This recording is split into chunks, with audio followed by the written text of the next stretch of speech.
رضی اللہ عنہ کے بارے میں کیا آتا ہے کہ صحابہ رضی اللہ عنہ میں یہ مشہور تھا کہ جب کسی معاملے میں پھنس جاؤ، کسی مقدمے میں حضرت عمر رضی اللہ عنہ امیر المومنین کے سامنے آ جاؤ اور تم اس سے یہ کہہ دو کہ اللہ کے لیے مجھے معاف کر دو، اگر حضرت عمر رضی اللہ عنہ نے تلوار اٹھائی ہوئی ہے یا بڑے غصے میں ہے تو ایک دم کہ اچھا چلو معاف، اللہ کا نام وہ اللہ ہمارا پالنے والا ہے۔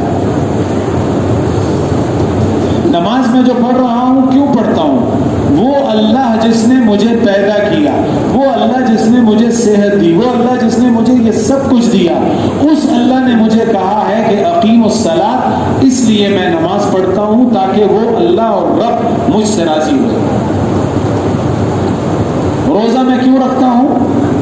تاکہ وہ اللہ جو میرا رب ہے، پالنے والا ہے، اس رب کے لفظ کی ہم مشق کریں۔ یہ پوچھنے کی بات نہیں ہے، ہم میں سے ہر آدمی اپنے گریبان سے پوچھے، اپنے آپ سے پوچھے، آج کا دن صبح 5:15 میں نمازیں ہو رہی ہیں، تہجد میں ایک آدمی اٹھا ہے، نماز میں اٹھا ہے، 5 بجے سے لے کر ابھی یہ 7:30 8 بج گئے ہیں، 12-13 گھنٹے ہو گئے۔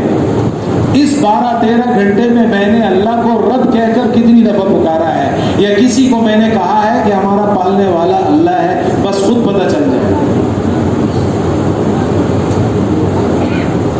نماز میں کھڑے ہو کر کیا میری یہ کیفیت ہے، اے اللہ میں تیرا بندہ ہوں، یہ تیرا حکم ہے، تو نے اپنے نبی کو حکم دیا، تیرے نبی نے نماز پڑھی ہے، تیرے نبی نے فرمایا اس دیہاتی کو جس کا رکوع سجدہ قوما جلسہ ٹھیک نہیں تھا، اس کے آخر میں فرمایا صلو کما رأیتمونی اصلی، اے اللہ میں تیرے سامنے تیرے نبی کی سکھائی ہوئی اور صحابہ کی سکھائی ہوئی نماز پڑھ رہا ہوں، اے اللہ تو مجھ سے راضی ہو جا۔ اس کیفیت سے کیا میں نے نماز پڑھی؟ قرآن کی تلاوت میں روزانہ کرتا ہوں اس کیفیت کے ساتھ کہ قرآن کے سامنے بیٹھ کر کیا کہا، اے اللہ تو میرا رب ہے، میں نے تجھ سے عالم ارواح میں وعدہ کیا، تو میرا رب ہے، میں اب بھی مسلمان ہوں، تیرے رب ہونے کا مجھے کیا ہے دل سے یقین ہے، اے اللہ تو رب، تو پروردگار، اور یہ تیرا کلام میں اس کو پڑھ رہا ہوں، اس کے ہر حرف پر تیرے نبی نے 10 نیکیوں کا وعدہ کیا ہے، یقیناً وہ ملے گی، لیکن اے اللہ یہ تیرا کلام ہے، تیرے کلام کو میں رب ہونے کی حیثیت سے پڑھ رہا ہوں، اے اللہ تو مجھ سے راضی ہو۔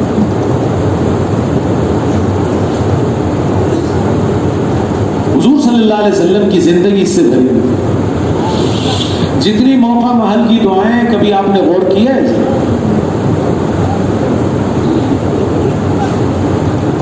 صبح و شام کی دعائیں، اصبحنا واصبح الملک للہ، اللہ کی بڑائی۔ رات کو سو رہا ہے، اللہم باسمک، اللہ تیرے نام سے، اموت و احیا، میں مرتا ہوں اور جیتا ہوں، زندہ ہوتا ہوں۔ کھانا کھا رہا ہے، بسم اللہ ہے، اللہ تیرے نام سے شروع کرتا ہوں، وبرکت اللہ ہے، اور اللہ کی برکت سے شروع کرتا ہوں۔ جتنی عبادات ہیں، نماز اللہ کا حکم، روزہ اللہ کا حکم، حج اللہ کا حکم، زکوٰۃ اللہ کا حکم، قربانی اللہ کا حکم، عید کی نماز اللہ کا حکم، جتنا ہم مسلمان کے لیے سنتوں کے ادا کرنے میں یہ بھی ہے نا جی کہ کم از کم ہفتے 15 دن میں ناخن کاٹا کرو، سنت ابراہیمی، سنت رسول صلی اللہ علیہ وسلم، اپنے بالوں کو داڑھی کو ٹھیک رکھا کرو، اپنے کپڑوں کو سنت کے مطابق بناؤ، اپنے جسم کے جو زائد بال ہیں بغل کے اور دوسرے اس کو صاف کرو۔ یہ حضور صلی اللہ علیہ وسلم کی عملی زندگی یہ اس رب کی طرف لے جانے والی ہے۔ جو آدمی صبح سے شام تک اس کی زندگی حضور والی زندگی ہوگی، حضور والے احکامات، حضور والی سنت زندگی اس کی زندگی بن گئی، میرے بھائیوں دوستوں بزرگوں، یہ سیڑھی کی طرح اوپر چڑھتا جا رہا ہے، اس کے درجے اوپر جا رہے ہیں، ہر دم ہر وقت یہ اس فکر میں لگا ہوا ہے، اوپر میرا اللہ ہے، وہ میرا پالنے والا ہے، میں اوپر عالم ارواح سے آیا ہوں، یہ اب دنیا کی زندگی ہے، زمین کے سطح پر میں رہ رہا ہوں، تھوڑی سی زندگی ہے, نیچے میں قبر میں جا رہا ہوں, یہ نماز میں اس لیے پڑھ رہا ہوں کہ اس رب نے مجھے حکم دیا کہ تم اس دنیا کے پیٹ میں جا کر میرا حکم مانو. میں جب مرنے کے بعد اللہ کے سامنے پیش ہوں گا, سب سے پہلے نماز کا حساب ہوگا. جس کی نماز اچھی نکل آئی سارے اعمال اچھے نکلیں گے, جس کی نماز خراب نکل آئی اس کے سارے اعمال. روزہ میرے لیے ہے, میں اس کا بدلہ دیتا ہوں. حج جس نے کر لیا حج المبرور لیس لہ جزاء الا الجنہ, حج مبرور کا بدلہ جنت کے علاوہ کچھ بھی نہیں. جس نے زکوٰۃ ادا کر دی اپنے مال کی, اس کا مال پاک ہو جائے گا. سود مال کو ختم کرتا ہے, صدقہ اور زکوٰۃ یہ مال کو بڑھاتے ہیں. یہ چیزیں سیکھنے کی ہیں. ہماری زبان, ہمارے کان, ہماری آنکھیں, ہماری سوچ کسی اور طرف. اور پھر مسئلہ یہ نہیں ہے, مسئلہ یہ ہے ہم ہیں مسلمان لیکن ماحول ہمارا اللہ معاف کرے وہ مسلمانوں کے علاوہ دوسرے لوگوں کا بن گیا ہے. اور تبلیغ کی محنت یہ ہے کہ اللہ کو رب مانو اور اپنے ماحول کو ٹھیک کرو. گھر کا ماحول, مسجد کا ماحول, بازار کا ماحول پورا ہمارا اعمال سے بھرا ہوا. زبان سے میری اللہ کے علاوہ کی بات نہ نکلے, قبر کے علاوہ میری زبان سے بات نہ نکلے, آخرت کے علاوہ میری زبان سے بات نہ نکلے. آنکھ میری غلط نہ دیکھے. آج ہم جتنے بیٹھے ہیں میرے سمیت, آج میں نے آنکھ کتنی غلط استعمال کی ہے بس پتہ چل جائے. آج میرے کانوں نے کتنی ایسی چیزیں جس سے اللہ ناراض, رسول اللہ ناراض, کتنی میں نے ایسی باتیں سنی.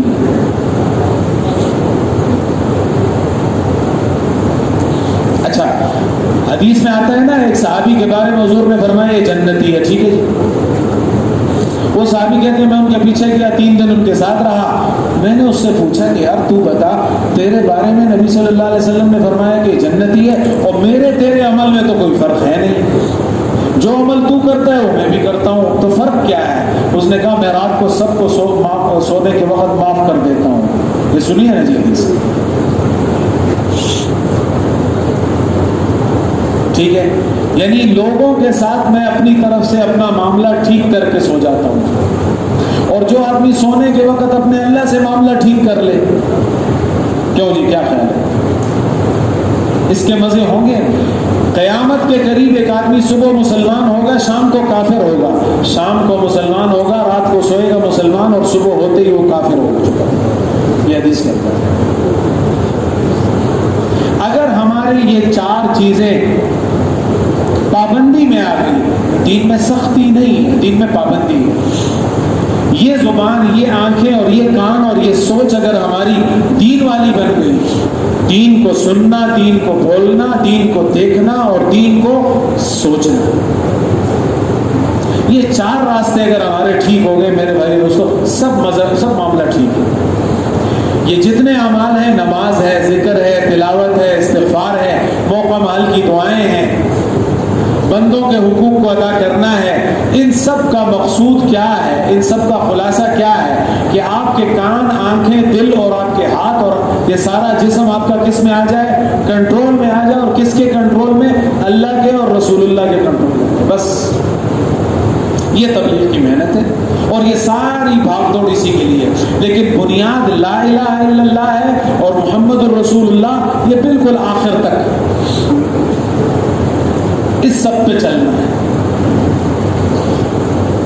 اور ایک بات اور یاد رکھیں, جو آدمی سنت کا پابند ہوگا, یہ بات بھی یاد رکھیں, جو آدمی نماز میں, روزے میں, ذکر میں, شادی بیاہ میں, کھانے پینے میں, 24 گھنٹے کی زندگی میں وہ جتنا سنت کی طرف قریب ہوتا جائے گا, نفس اور شیطان کو اتنی ہی تکلیف ہوگی. ایک بات سمجھ میں آ گئی؟ جو آدمی جتنا سنت کے قریب ہوگا, نفس اور شیطان کو اتنی ہی تکلیف ہوگی اور وہ اس کو ہٹانے کی کوشش کرے گا. لیکن یہ تبلیغ کے ماحول میں, یہ دینداری کے ماحول میں بڑا ہو رہا ہے. دینداری کا ماحول اس نے اپنے دائیں بائیں بنا لیا ہے. ایئر کنڈیشن کمرے میں جب آدمی سوتا ہے تو اس کی دیواریں بھی ٹھنڈی ہوتی ہیں نا, اور اس کے تکیے بھی ٹھنڈے ہوتے ہیں, اس کا نیچے کارپیٹ بھی ٹھنڈا ہوتا ہے, وہاں اگر جگ گلاس پڑا ہے وہ بھی ٹھنڈا ہے.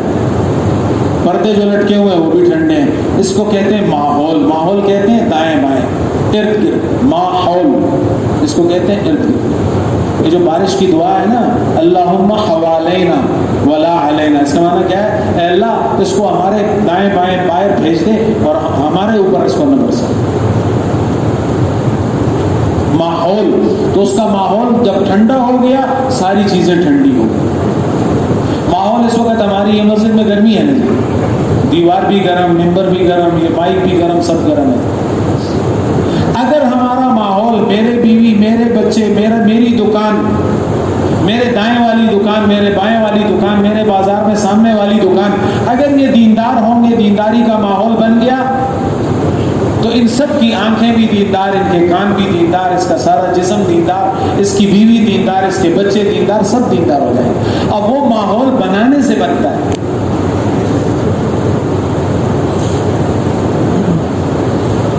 تو نماز, روزہ, حج, زکوٰۃ, قرآن کی تلاوت, ذکر, استغفار, اپنے گناہوں پر رونا, حضور صلی اللہ علیہ وسلم پر درود شریف پڑھنا, موقع محل کی دعائیں کرنا, یہ سب عبادات ہیں. اور یہ سب اللہ کے حقوق ہیں.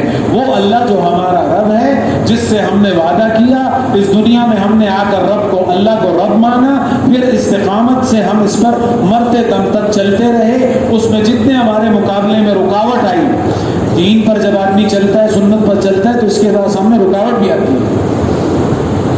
رکاوٹ کا اچھے طریقے سے مقابلہ کرنا ہے, سختی نہیں کرنی. بات سمجھ میں آ رہی ہے نا جی؟ پختو والا ورگری بھی ہوئی ہے.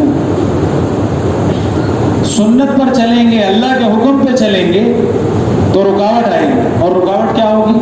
کبھی بیوی رکاوٹ ہوگی, کبھی بچے رکاوٹ ہوں گے, کبھی کاروبار رکاوٹ ہوگا, کبھی رشتہ دار رکاوٹ ہوں گے. لیکن اگر ماحول بنا لیا تو پھر یہ رکاوٹ نہیں ہوگی. ان کا بھی ذہن بنا ہوا ہے, ان کا بھی بنا ہوا ہے, ان کا بھی بنا ہوا ہے. تبلیغ کی محنت یہ ہے کہ اپنے گھر کا, اپنی دکان کا ماحول وہ بناؤ جس سے اللہ راضی ہوتا ہے, جس سے رسول اللہ راضی ہوتا ہے. جو اللہ کا حکم ہے, جو رسول اللہ کا طریقہ ہے صلی اللہ علیہ وسلم, بس اسی کو دین کہتے ہیں. اور دین میں اللہ کے حق کو پورا کرنے کے ساتھ ساتھ بندے کے حق کو پورا کرنا یہ بھی ضروری ہے. اور اللہ کے بندے دونوں طرح کے ہیں. آج ہم حدیث پڑھ رہے تھے تو ایک بزرگ ہے, وہ اپنے استاد بزرگ سے کہتے ہیں, حضرت طلحہ رحمۃ اللہ علیہ, وہ اپنے استاد سے کہتے ہیں کہ جی, مفتی تھے وہ بھی پڑھے, کہ جی یہ آپ کے پاس یہ جاہل لوگ آتے ہیں اور بڑی سخت سخت باتیں کرتے ہیں, تو آپ بڑی نرمی کرتے ہیں. میرے پاس ایسے آتے ہیں, میں تو ان کو بھگا دیتا ہوں. صحیح, یہ تمہاری باتیں یہ تم پوچھتے ہو. کہ بعض لوگ ایسی بات بھی پوچھ لیتے ہیں نا کہ اگلے کو غصہ آ جاتا ہے, یہ کوئی پوچھنے کی چیز ہے کہ میں تو ان کو ڈانٹ دیتا ہوں اور بھگا دیتا ہوں. تو بزرگ فرماتے ہیں کہ نہیں, اللہ تعالیٰ فرماتے ہیں قولوا للناس حسنا, لوگوں سے اچھی بات کرو, ایسی بات کرو جو اس کے دل پر زخم نہ لگائے. اور پھر یہ فرمایا کہ اللہ تعالیٰ نے یہ نہیں فرمایا کہ قولوا للمسلمین حسنا, کہ مسلمانوں سے اچھی بات کرو. للناس میں یہودی بھی ہے, عیسائی بھی ہے, کافر بھی ہے, مسلم بھی ہے, سب اس میں داخل ہے. اگر غیر مسلم بھی تمہارے پاس آئے گا, اس سے بھی سخت بات نہیں کرنی. بڑی عجیب بات ہے. تو پہلی بات, حقوق العباد میں ہم سے جو کمی ہوتی ہے وہ اس زبان سے ہوتی ہے. ادھر بھی زبان سے کمی کہ اللہ کے بول نہیں بولتا ہے, دوسری چیزوں کے بول بولتا ہے. اور یہاں حقوق العباد میں بھی سب سے زیادہ جو چلتی ہے وہ کیا چلتی ہے؟ زبان چلتی ہے. یہی زبان جو ہے, حضور صلی اللہ علیہ وسلم فرماتے ہیں جو آدمی مجھے 2 چیزوں کی ضمانت دے دے, میں اس کو جنت کی ضمانت دیتا ہوں. 2 جبڑوں کے درمیان, یہ دانت ہے نا, جبڑا, جامع, ان کے درمیان جو چیز ہے زبان, اور 2 پہلو, یہ رانے ہیں نا, ان کے درمیان یعنی شہوت. ان 2 چیزوں کی مجھے ضمانت دے دے کہ یہ غلط استعمال نہیں کروں گا, میں اس کو جنت کی ضمانت دیتا ہوں. میں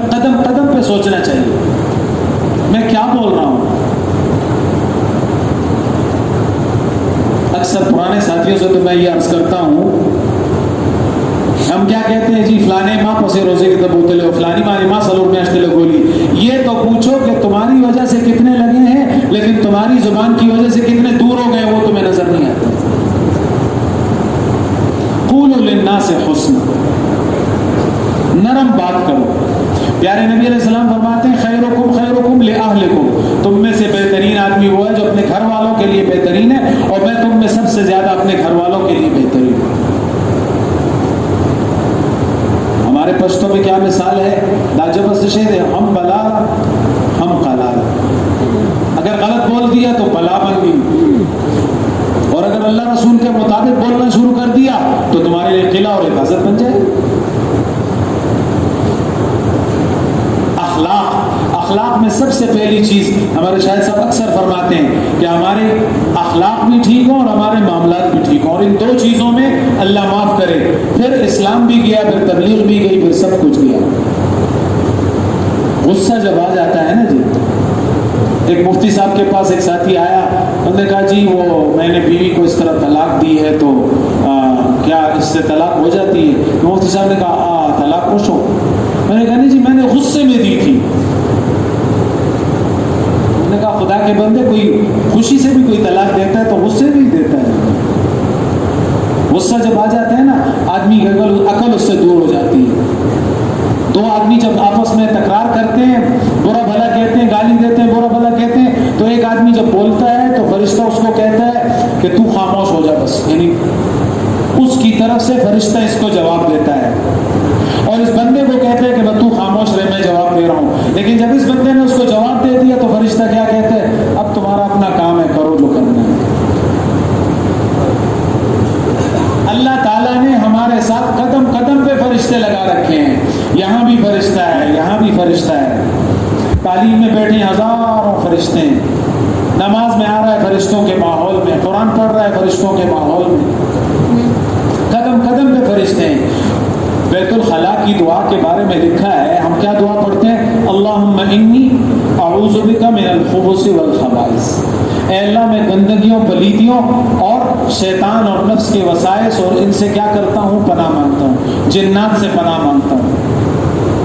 تو حدیث میں آتا ہے جب مومن بندہ بیت الخلاء میں داخل ہوتا ہے تو فرشتے بھی اس سے دور ہو جاتے ہیں، شیطان اس کے ساتھ ہوتا ہے، نفس بھی اس کے ساتھ ہوتا ہے، سب کچھ. لیکن جب یہ دعا پڑھتا ہے تو اس نفس اور شیطان کے وسوسوں اور اس کے کیا پریشانیوں سے بھی اللہ تعالیٰ اس کو خباثت سے محفوظ کرتا ہے. لیکن جب یہ بیت الخلاء میں جاتا ہے تو چونکہ وہ گندی جگہ ہے اور فرشتہ گندی چیز کو نہیں پسند کرتا ہے، اس لیے وہ دور ہو جاتا ہے. جب بھی آدمی بے پردہ ہوتا ہے فرشتے اس سے دور ہو جاتے ہیں، جب یہ پردے میں ہوتا ہے فرشتے اس کے ساتھ ہوتے ہیں. جو دین کی محنت میں لگتا ہے، مسجد میں ہوتا ہے، اللہ کے حکم میں لگتا ہے، دین کے کام میں لگتا ہے، فرشتے ان مسجد والوں کے ان پیچھے گھروں میں ان کے کاموں میں لگے رہتے ہیں. اور جب یہ دنیا کے کام میں خود لگ جاتا ہے تو فرشتے کیا کرتے ہیں، بس تو لگ گیا، بس ٹھیک ہے پھر ہمارا کیا کام. میں عرض کر رہا تھا کہ ہمارے اخلاق اچھے ہوں، سب سے پہلے ہماری زبان ہے اس میں، پھر ہمارا یہ ہاتھ ہے. المسلم من سلم المسلمون من لسانہ. کامل مسلمان وہ ہے جس کے ہاتھ، جس کی زبان، پہلے زبان کیسے کرتی ہے اور ہاتھ، اس سے دوسرے مسلمان محفوظ رہیں.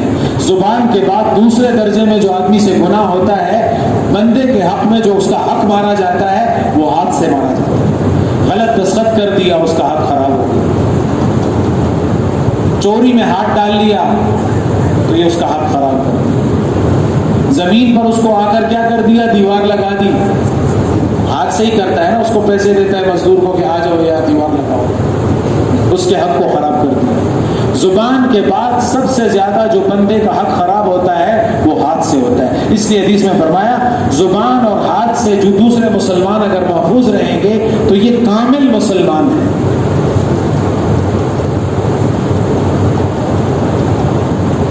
حضور صلی اللہ علیہ وسلم کے اخلاق غیروں کے ساتھ بھی ایسے تھے، ایسے اخلاق تھے کہ وہ ان کے اخلاق کو دیکھ کر مسلمان ہو گئے.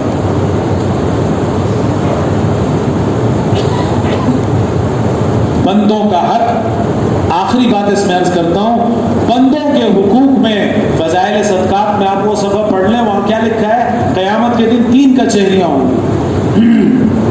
تین عدالتیں. ایک عدالت کون سی ہوگی؟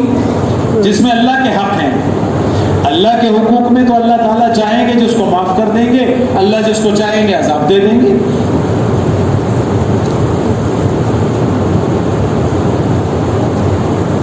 اللہ جس کو چاہیں گے عذاب دے دیں گے, اللہ جس کو چاہیں گے معاف کر دیں گے. عرفات کے میدان میں حضور صلی اللہ علیہ وسلم نے کتنے گھنٹے دعا مانگی تھی؟ تقریباً 5 گھنٹے. اور کیا دعا مانگی تھی؟ اللہ میری امت کو بخش دے, اللہ میری امت کو بخش دے, اے اللہ میری امت کو بخش دے. جب مزدلفہ میں تشریف لائے تو اللہ کی طرف سے کیا وحی آئی؟ میں نے تیری امت کو بخش دیا لیکن ظالموں کو نہیں بخشا.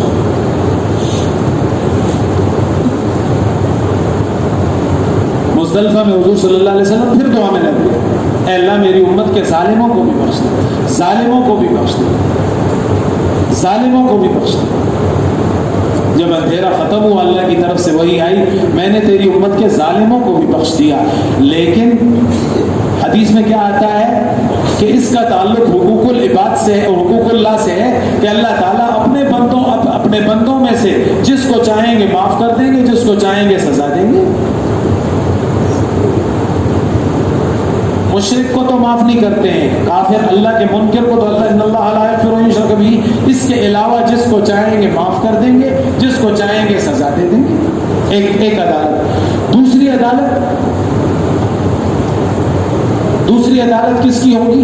یعنی ایک عدالت میں فیصلہ ہو جائے گا کہ ان مشرکین کو اللہ کے حقوق میں ایک عدالت ان کی لگے گی. جو مشرک ہوں گے ان کے بارے میں تو دوزخ کا فیصلہ ہو جائے گا.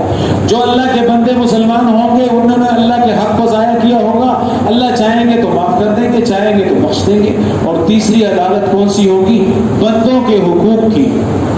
اور اس میں اللہ تعالیٰ فرمائیں گے کہ جب تک تم نے اپنے بندے سے معافی نہیں مانگے گی, میں اس میں کچھ نہیں کر سکتا, اس سے معافی مانگو, اس کا حق ادا کرو, تب میں پھر اگلا کام تمہارا کروں گا. دیکھو فضائل رمضان میں اللہ تعالیٰ نے یعنی عجیب باتیں ہیں یہاں. حضور صلی اللہ علیہ وسلم فرماتے ہیں کیا کہ لیلۃ القدر کی تعین اس وجہ سے مجھ سے ہٹا دی گئی کہ میں خیمے سے باہر نکلا کہ تمہیں بتاؤں کہ کیا ہو رہا ہے, کہ یہ آج لیلۃ القدر ہے. لیکن جب میں باہر نکلا تو 2 مسلمان آپس میں لڑ رہے تھے, اس لڑائی کی وجہ سے مجھ سے اللہ تعالیٰ نے وہ شب قدر بھلا دی. اب تم اس کو 21, 23, 25, 27 اور 29 راتوں میں تلاش کرو. بندے کے حق کو ضائع کرنے والا قیامت کے دن بھی اس کی معافی نہیں ہوگی. حدیث میں یہاں تک آتا ہے بغیر سینگ والی بکری کو سینگ دیے جائیں گے اور اس سے اس کا بدلہ دلوایا جائے گا. اس لیے ہمیں مسلمانوں کے حقوق کو ادا کرنا, اور خصوصاً معاملات میں. ہمارے شاہد صاحب اللہ تعالیٰ صحت کی عطا فرمائے, یہ اکثر یہ فرماتے ہیں کیا کہ معاملات ہمارے بہت بڑا لمبا بیان, بڑی لمبی تبلیغ, بڑا لمبا سب کچھ, لمبا کرتا, لمبی داڑھی, پگڑی, سب کچھ ہے, لیکن معاملات میں اللہ معاف کرے ہمارا. تبلیغ کی برکت سے اللہ تعالیٰ ہمارے جو زندہ حضرات ہیں ان کو اللہ تعالیٰ ان کی زندگیوں میں برکت عطا فرمائے. اور مولانا الیاس صاحب حضرات اور جتنے دنیا سے جا چکے ہیں ان سب کو اللہ تعالیٰ قبروں کو نور سے منور فرمائے. اس زمانے میں اللہ تعالیٰ نے ان حضرات کے ذریعے سے چلتا ملتا مدرسہ قائم کر دیا. اس تبلیغ کی برکت سے آپ خود دیکھ لیں اپنے خاندانوں میں بیٹی کو اور اپنی ماں کو اور اپنی بیوی کو حصہ دینا زمین میں شروع کر دیا ہے, نہیں جائیداد میں. الحمدللہ پشاور میں ہمارے سامنے کئی ایسے واقعات ہیں کیا کہ والد فوت ہوتے ہی بس 3 دن تو وہ ہمارے چونکہ یہاں رواج ہے, بس 3 دن کے بعد چوتھے دن اس نے بیٹھ کر مفتی صاحب سے پوچھا کہ جی کس کا کتنا حصہ ہے, اور چوتھے دن اس نے جا کر سب کو سب اپنا حصہ دے دیا. اب جو تم لقمہ کھا رہے ہو مطمئن ہو کر یہ اپنا لقمہ کھا رہے ہو. میں نے اشارہ کر دیا, مفتی صاحبان سے بھی پوچھ لیں. تبلیغ کی برکت سے اللہ تعالیٰ نے حقوق العباد میں جو سب سے بڑا حق کیا ہے, اپنی بیٹی کو, اپنی بیوی کو, اپنی والدہ کو, ان کو حصہ دینا, یہ ہمارے یہاں نہیں تھا. الحمدللہ اللہ نے جو فرمایا, رسول اللہ نے جو فرمایا